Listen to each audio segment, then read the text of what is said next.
नमस्कार, मैं हूँ अर्चना त्यागी। एक बार फिर से आपके साथ हिंदी लेखक परिवार के मंच पर और आज प्रस्तुत कर रही हूँ डॉक्टर सावित्री डागा की एक बहुत सुंदर कृति, एक समसामयिक कहानी सार्थकता। डॉक्टर सावित्री डागा बीकानेर में जन्मी, जोधपुर में शिक्षित हुई और 5 दशकों तक साहित्य संरचना, सामाजिक सरोकारों से प्रदेश, देश व बाहर भी इन्होंने अपनी पहचान बनाई। संदर्भों से कटे हुए काव्य कृति को राजस्थान साहित्य अकादमी ने कविता का सर्वोच्च पुरस्कार प्रदान किया। राजस्थान के और भी अनेकों पुरस्कार इन्होंने प्राप्त किए। इनकी काव्य यात्रा पर एमफिल, पीएचडी के लिए शोध कार्य किए गए। इनकी लगभग 32 पुस्तकें प्रकाशित हो चुकी हैं। साहित्यिक संस्था संभावना का भी इन्होंने संस्थापन किया और जोधपुर शहर में डॉक्टर मदन डागा साहित्य भवन का निर्माण व उसमें वाचनालय, पुस्तकालय का संचालन भी किया। जयनारायण व्यास विश्वविद्यालय जोधपुर में हिंदी विभाग की अध्यक्षा रही डॉक्टर सावित्री डागा की कहानी आज मैं प्रस्तुत कर रही हूँ, जिसका शीर्षक है सार्थकता। शाम 4 बजे दरवाजे की घंटी बजी। खोला तो देखा कि शेफाली अपने पति के साथ सजी संवरी दरवाजे पर खड़ी है। उन दोनों ने मुझे दरवाज़ा खोलते ही अदब से नमस्ते किया और बाहर खड़े खड़े ही शेफाली ने बहुत कोमल स्वर में अपनी छोटी बहन दीपाली के विवाह का निमंत्रण दिया। उसने कहा, विवाह आज ही है, सब कुछ जल्दी जल्दी में तय हुआ है, केवल 3 दिनों में ही, अतः हम निमंत्रण पत्र तक नहीं छपवा सके, पर आपको हमारे यहाँ आना अवश्य है। मैंने कहा, ऐसे क्या? दामाद जी के साथ आई हो तो घर के अंदर तो आओ, 2 मिनट बैठो तो सही, फिर निमंत्रण दो। उसने विवशता के स्वर में कहा, आंटी, हम दोनों फिर कभी अवश्य आपके यहाँ आएंगे, अभी बहुत जल्दी में है, अभी तो पूरे मोहल्ले में निमंत्रण देना है। मैं उसकी जल्दी का एहसास करके चुप रह गई। आगे कहती भी क्या, पर ऐसी जल्दी क्यों? यही प्रश्न मेरे सारे कामों के बीच खड़ा हो गया। भोजन के 2-3 घंटे पूर्व यह आग्रह भरा निमंत्रण क्यों? पूरे मोहल्ले के लोगों तक जाते जाते कितना समय लग जाएगा? ऐसा क्यों और कैसे हुआ? भीतर यह सप्रसन्नता हलचल मचाती रही। कुछ संभल कर मैंने शेफाली से कहा, अच्छा, कोशिश करूंगी। उसने फिर फाटक से निकलते निकलते कहा, कोशिश नहीं, पक्का है, आपको आना तो है ही। मैं कुछ न कह सकी, मात्र शिष्टाचारजन्य मुस्कान देती हुई घर के अंदर आ गई। निमंत्रण के स्वीकार या अस्वीकार से कहीं अधिक जोर से चीख रहे थे प्रश्न। ऐसे कैसे शादी तय हो गई? ऐसी कौन सी जल्दी आ पड़ी थी? तब तक घर में आधा भोजन भी बन चुका था, अतः चाहते हुए भी हमारा शादी में जाने का मन नहीं हुआ। उस दिन हम दीपाली की शादी में नहीं जा सके। ना जाने कैसी अकारण सी मजबूरी थी वह। यह सच है कि अधिकांशतः हमारी मजबूरियों एवं इनकारों के पीछे बहुत छोटे छोटे कारण छिपे रहते हैं, जिन्हें ठीक से समझ पाना भी संभव नहीं होता। पर जाना तो एक बार था ही। पड़ोस का रिश्ता, लड़की की शादी, कुछ तो आशीर्वाद के साथ देना चाहिए। दूसरे दिन मैं यह सोचकर नहीं गई कि अभी तो घर में रिश्तेदार भरे होंगे, ऐसी व्यस्तता में बात भी क्या होगी। मन था कि जिस प्रसंग से अपना कोई नफ़ा नुकसान नहीं जुड़ा था, फिर भी उसका रेशा रेशा उधेड़ कर जान लेने को मन बेचैन था। तीसरे दिन मैं रुपयों का लिफाफा लेकर दीपाली के घर गई। तब तक विवाह का बखेड़ा काफ़ी सिमट चुका था। मेहमान जा चुके थे। दीपाली की माँ फिर से घर को व्यवस्थित करने के प्रयास में जुटी हुई थी। मेरे पहुंचने पर वे हाथ धोकर साड़ी के आंचल से ही हाथ पोंछते पोंछते ड्राइंग रूम में आई। पहले तो उन्होंने मेरे न आने की मीठी शिकायत की और फिर मुझे बैठने का अनुरोध करते हुए मेरे पास वाली कुर्सी पर थकी सी बैठ गई।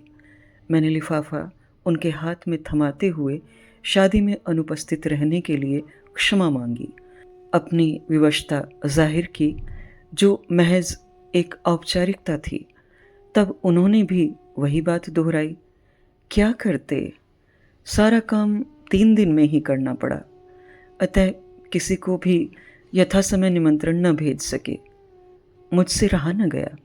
मैंने हल्के से पूछ ही लिया, ऐसा हुआ कैसे? वे मेरा प्रश्न सुनकर चुप हो गई और एक पल में ही न जाने कितनी गहरी गंभीर उदासी में डूब गई। काफ़ी देर तक अपने हाथ की अंगुलियों को उलझाती हुई बोली, क्या करें, ऐसा ही हो गया। उनके स्वर में दुख और लाचारगी जन्य विचित्र सी तरलता थी। इतने में शेफाली ने बैठक में प्रवेश किया। माँ ने शेफाली को हाथ पकड़कर अपने पास सोफे पर बैठाते हुए कहा, शेफाली, तू अच्छी तरह से बता, दीपाली की शादी इतनी जल्दी में क्यों हुई? शेफाली कहने लगी, आपको तो पता ही है कि साल भर पूर्व हमने दीपाली की सगाई कर दी थी। दीपाली को आलोक बहुत पसंद था। दोनों में बहुत अच्छी दोस्ती भी थी। दोनों एक दूसरे को बहुत चाहते थे। आलोक हमारे घर भी कभी कभी मिलने आ जाता था। वे दोनों बहुत खुश थे। हम लोग भी बहुत बेचैनी से डॉक्टर आलोक की एमडी की परीक्षा उत्तीर्ण कर लेने की प्रतीक्षा कर रहे थे। बस 6 माह और बचे थे उसकी परीक्षा को। वे दोनों भी शायद एक एक दिन गिन गिन कर गुजार रहे होंगे कि एक दिन डॉक्टर आलोक के बड़े भाई प्रभात की सड़क दुर्घटना में मृत्यु हो गई। ट्रक से कुचल जाने पर उसने वहीं दम तोड़ दिया। ट्रक चालक भाग गया। सड़क पर प्रभात के गर्म रक्त से सने ट्रक के पहिए के निशान अंकित रह गए और रह गया प्रभात का क्षत विक्षत मृत शरीर। प्रभात के रक्त के वे निशान हमारी लापरवाह पुलिस व्यवस्था के कलंक के अनमिट निशान बनकर रह गए और प्रभात के आत्मीय जनों के हृदय में टीसते नासूर या उनके भाग्य की क्रूर लकीरें। प्रभात एक परिश्रमी, ईमानदार व स्नेहशील युवक था। बचपन में अपने पिता के चले जाने के बाद अथक परिश्रम से अनेक संघर्षों को झेलकर उसने अपनी पढ़ाई पूरी की। फिर किसी तरह एक कॉलेज में प्राध्यापक बना और अपनी छोटी बहन की शादी की। छोटे भाई आलोक को अपने मृत पिता के सपनों को पूरा करने के लिए डॉक्टरी की पढ़ाई करवाई। इन जिम्मेदारियों को निभाने के साथ ही अपनी माँ के आग्रह से अपनी शादी भी की। जब जब कोई होनहार भला जवान आदमी मरता है, वह अकेला नहीं मरता। उसके साथ उसकी पत्नी, उसके माता पिता का भी कुछ न कुछ हिस्सा मर जाता है। वह घर के प्रत्येक आत्मीय जन को तोड़कर कुछ अधूरा कर जाता है। ख़ास तौर से उसकी पत्नी या प्रेयसी भी कितने अंशों में मर जाती है, इसे कोई भी आँख नहीं देख पाती। तो इस प्रकार प्रभात क्या मर गया, कितने ही परिवारजनों के संपूर्ण जीवन की भाग्य रेखाएं ही बदल गया। वह अपने पीछे छोड़ गया वृद्धा माँ, 2 वर्षीय पुत्र और गर्भवती पत्नी उषा। उषा का तो संपूर्ण भविष्य ही अंधेरे समुद्र में डूब गया था। उषा दीपाली से स्कूल में 1 वर्ष आगे पढ़ती थी। दोनों में अच्छा परिचय था। उषा को सौतेली माँ की वर्जना के कारण 10वीं कक्षा में ही पढ़ाई छोड़ देनी पड़ी थी। और उसकी शादी कर दी गई थी। उषा एक गरीब परिवार की लड़की थी। उसके पिता रेलवे में मामूली बाबू थे और उनके उषा के अतिरिक्त दूसरी पत्नी से 2 लड़कियां और भी थीं। उषा रूप रंग में जितनी मोहक थी, हृदय से भी उतनी ही सुंदर और मधुर। कार्य में उतनी ही कुशल थी। उसकी सास, ननद, पति व देवर डॉक्टर आलोक उसके स्वभाव व व्यवहार से अभिभूत थे। यह बुरी खबर सुनकर हमें भी बहुत धक्का लगा था। हम लोग भी दीपाली के साथ आलोक के घर गए थे। बड़ा ही हृदय विदारक दृश्य था। आलोक अपने भतीजे को गोद में लिए बैठा था। वह अपने भतीजे को बहुत प्यार करता था और आकाश भी अपने चाचा से लिपटा रहता था जब तक वह घर में रहता। वह अपनी भाभी का भी बहुत आदर करता था। प्रभात के मरने के बाद सभी की जुबान पर यही एक सुलगता सा सवाल था, हाय, अब क्या होगा बेचारी उषा का? यह रूप, यह यौवन कैसे कटेगी? यह पहाड़ से लंबी उम्र, और वह भी 2-2 बच्चों के साथ। हे भगवान, यह कैसा न्याय है तेरा? पर इंसान की लापरवाही के सामने भगवान चुप था, निरुत्तर। उसके पास उषा के मूक आंसुओं का कोई उत्तर नहीं था। वह स्वयं भी मानो अपराधी की भांति सिर झुकाए कहीं चुप खड़ा था। भगवान चाहे सर्वशक्तिमान हो, किंतु किसी के निर्दोष आंसुओं के सामने वह सदा निरुत्तर रह जाता है। आस पड़ोस में और हमारे घर में भी यही प्रश्न चीख रहा था। दीपाली गहरी शोक मुद्रा में अपने हृदय समुद्र को मथ रही थी, चुपचाप सभी कुछ सुनती हुई, नहीं शब्द, मौन।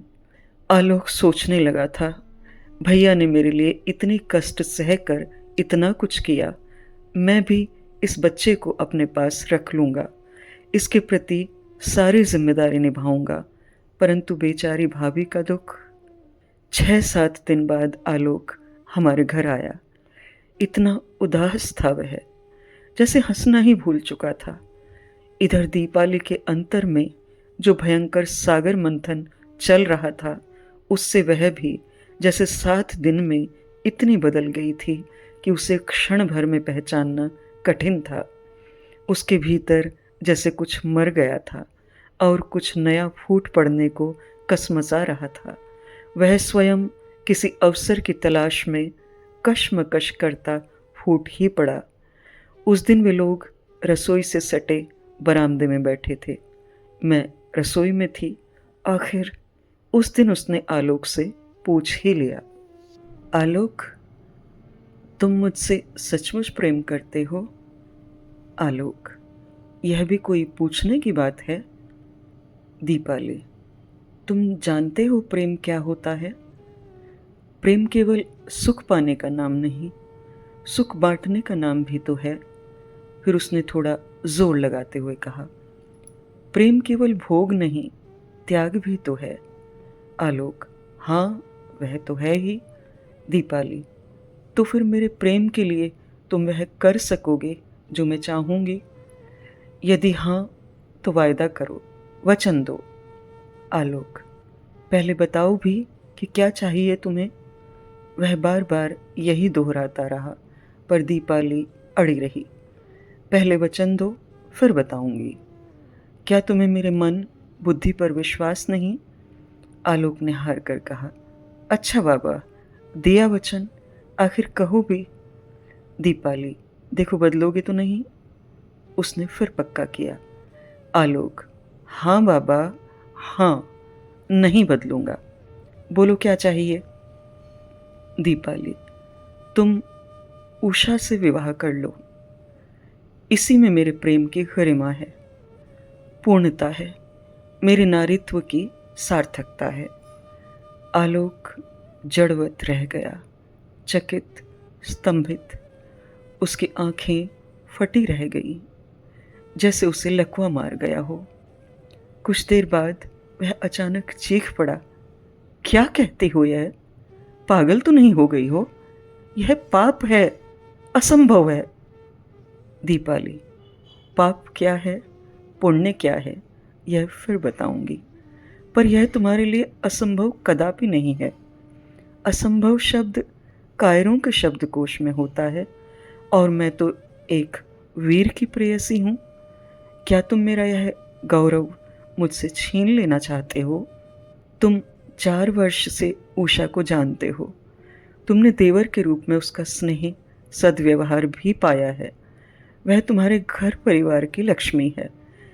क्या उसे तुम वैधव्य का भार लिए लंबे, वीरान, बीहड़ जीवन पथ पर भटकने को अकेली छोड़ दोगे, या उसे सौतेली माँ के पास भेजकर दासी का सा जीवन व्यतीत करने, दर दर की ठोकरें खाने को मजबूर कर दोगे?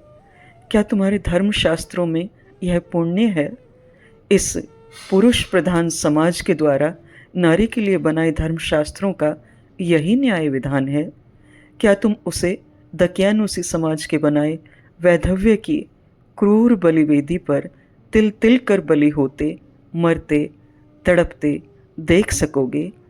एक नीरस, राग रंगहीन, श्वेत, संगमरमरी समाधि सा जड़वत जीवन जीने को बाध्य कर दोगे? बोलो आलोक, बोलो, क्या कहता है तुम्हारा धर्म, तुम्हारी मनुष्यता? आलोक, उसका दूसरा विवाह करने का भरसक प्रयत्न अवश्य करूंगा। यह मैंने भी सोच लिया है। अब तो ठीक। दीपाली, पर आकाश का क्या होगा? उसके आने वाले बच्चे का क्या होगा?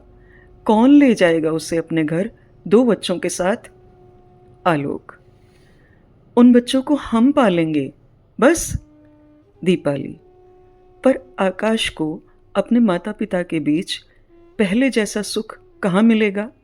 फिर हमारे बच्चों के बीच उनकी स्थिति न जाने कैसी बने। क्या वह नए पिता को प्यार कर पाएगा?